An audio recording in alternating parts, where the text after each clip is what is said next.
clutch. Dahan-dahan angat ng clutch. Okay. So, yun yan.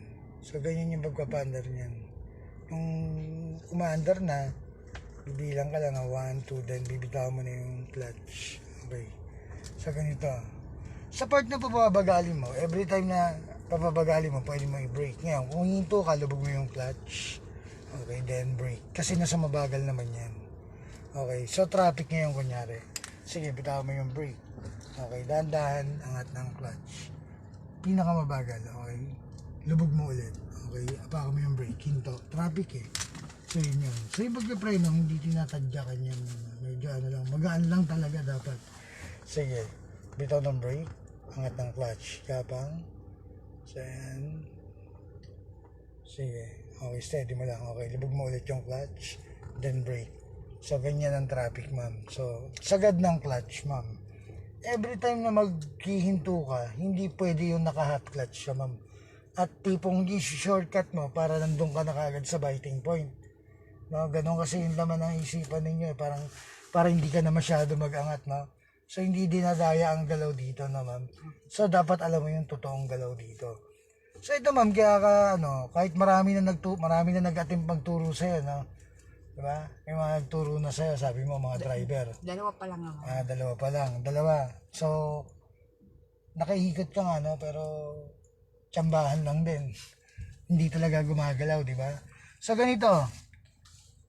Ang manual kasi, ma'am, no? Hindi ka pwede magkamali. Paano nga ba dito nagkakamali? No? Kailan ba namamatay sa makina, no? Tingnan natin. So, alisin mo yung brake. So, ganito, ma'am. Di ba may sinabi ako? Let's say, ito yung biting point, no? Ito yung biting point. So, nung inangat mo yung clutch, dahan-dahan mo iangat, ma'am. Sige. Pag tumapat kasi yan dyan, yan, inaangat ni mama. Yan. Nung tumapat na dyan, okay. Sige. Okay, then, under na yan. So, ganito, lubog mo ulit. So, nung nilubog ni ma'am, no? So, yan, ito yung magiging response.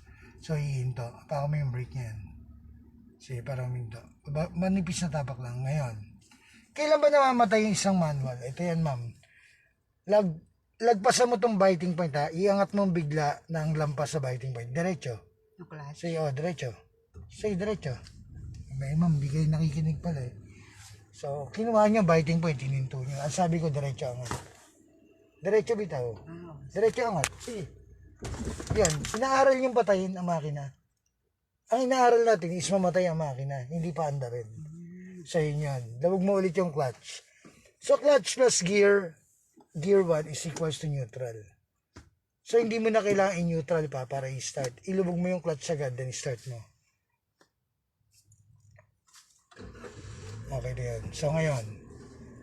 So, para hindi mamatayan, no? Anong gagawin mo dapat? Sabitawan mo yung brake. Dahan-dahan angat ng clutch. Tatanda mo yung taas ng biting point. Sige, angat. Ngayon, tanda mo kung gano'ng kataas yung gumalaw.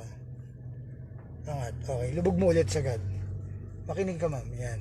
Angat mo ulit bigla dun sa biting point. Tandaan mo yung taas. Hindi na yung met-med yan, dahan-dahan mo. Okay, lubog mo ulit. Paka mo yung brake, hinto. Okay, then bitaw ng brake. Angat mo bigla sa biting point. Huwag mo lalagpasan. Sige, angat. Yan, yan yung sinasabi ko. Lubog mo ulit. So, dapat kilala mo yung sarili mo dito. Bakit sarili?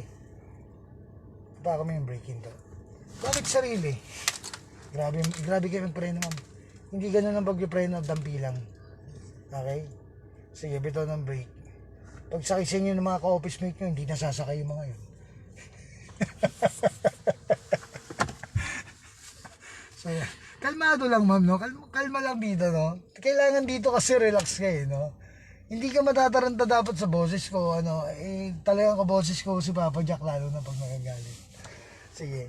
Pag pinagagalitan na kayo, ang kaboses ko na yan. Pero ano lang naman yun eh. Hindi naman seryoso yung ano na yan. Pag pinagalitan.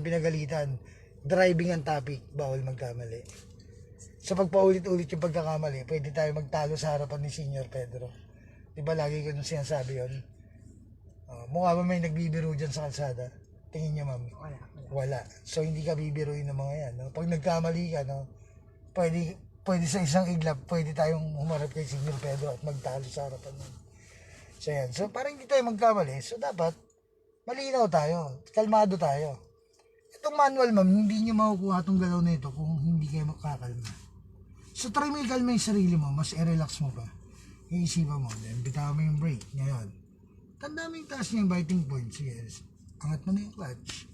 Diba? So dapat alam mo lang siya kung kailan siya gagalaw at di mamamatay. Nung umandar na siya, bitaw mo na yung clutch. Okay, so yung gas ngayon, magpapabilis lang. Sige, di mo yung gas. Magaan lang. So magaan na tapak yan. Ngayon, ito ang tamang preno. Ngayon, bitaw mo yung gas. Babagal yan. Lubog mo yung clutch. Kasi mabagal lang naman eh. Pabagali mo ng brake hanggang sa mahinto mo na walang kagalaw-galaw. Sige, yan yun. Ganyan ang pagpreno, ma'am. Para pag sakay ng mga ka-office mate mo, nag-uunahan sila pagkasasabay sa'yo. Uy, ako sasabay kayo, ma'am. Ay, hindi yung ano. Hindi yung parang ayaw na sumakay ulit, no? Ay, ayoko sumakay doon kayo, ma'am. Parang luluwain, bitoka ko ron. Sige, bitaw ng brake. Okay, so ang pagtawid naman ganito. Sige, angat ng clutch, sandaan. Bitaw na ng brake, yan. Then angat ng clutch, okay. Lubog ulit, okay, tingin ng kaliwa, angat ulit. Okay, sige, bitaw mo yung clutch, okay. Then gas na ng konti. Kung hindi nakikita na mata mo, totoo yan. Nakita ko na kasalubong mo siya, o pumorma ka ng brake. Kaya mo ko sa mandar, mag-ingat ka. Ganun kasi niya, tingnan mo sa kaliwa. Ganun kalayo yun, ang dumaan siya. Sa inyan. Buti naman may nagpaturo na ulit sa akin ng manual eh. Kasi kala ng mga nanonood, automatic lang alam ko eh. Ito si ma'am, isa rin po ito sa ano, no, hindi makagalaw. Nung bumili ng kotse, hindi alam pa paano mo gagamitin. No? May dalawa nagturo, hindi pa rin natuto. So natuto man, no, hindi rin alam yung gagawin. Nung lalabas na. So yung perfect na basic pa lang, no? Mamaya mabusinahan ka lang ni Yabang sa likod. Matigilan ka na, no? Pero hindi naman lahat may Yabang, ma'am eh. No? May mga mabibilis at magagaling na driver na katulad ko rin na hindi mayayabang sa mababagal. Kaya may sadyang may mga attitude yung iba na mabibilis, no? Pero mayayabang. Na mayayabang sa kapwa. Walang ginawa kundi ano, yabangan yung kapwa. Hindi kagaya na sa likuran mo, ma'am, napaka-professional niya, no? Yan, no? So ganyan dapat ang mga driver, kagaya niyan. Diba? Hindi bastos. Okay. So kung isa sa mga driver na pag nakakita mabagal sa harapan mo at wala kang pakialam sa kanya, ang tawag sa ugali mo, no? Bastos. Ano tayo sa Paano ka dyan? Mayabang, no? Kahit ba sabihin mo nagmamadali ka, hindi pa rin katwiran yun para ganunin mo isang mabagal na driver. Dahil unang-una, lahat tayo dumaan dyan. Diba? Iba kakatwiranan ka emergency, hindi naman lahat may emergency. Ang sinasabi ko lang naman yung mayayabang eh. Diba? Mas marami naman siguro yung mayayabang kaysa dun sa emergency. Tama ba, ma'am? Anong gusto nyo kay ma'am? Hindi niya magamit tong kotse niya? Eh bagay na bagay pa naman kay ma'am nakakotse. Diba? Yung mga manager na ganito, dapat talagang di kotse to kasi... Hindi ako manager sa'yo, empleyado lang. Sige, huwag ka na mag-gas, ma'am. Ayan. Ikaw na, ma'am. Sige, kakanon saan tayo eh. Sagad mo. Sige, mabilis ka kamay. Huwag ka mag-gas. Sige, then, tuwid mo lang ulit. Dahan-dahan lang. Relax lang. Pinaka-relax lang. Isa pa. So, very good. Ganun lang. Ayaw ko lang kasi nakakita ng mabilis na pihit. Baling kanan. So, yun yung baling kanan. Pag sabi kong baling kaliwa, half mo ulit. Baling kaliwa, half. So, yun yun. Okay, then straight. Tingnan mo yung logo. Ayan. So, ganun yan.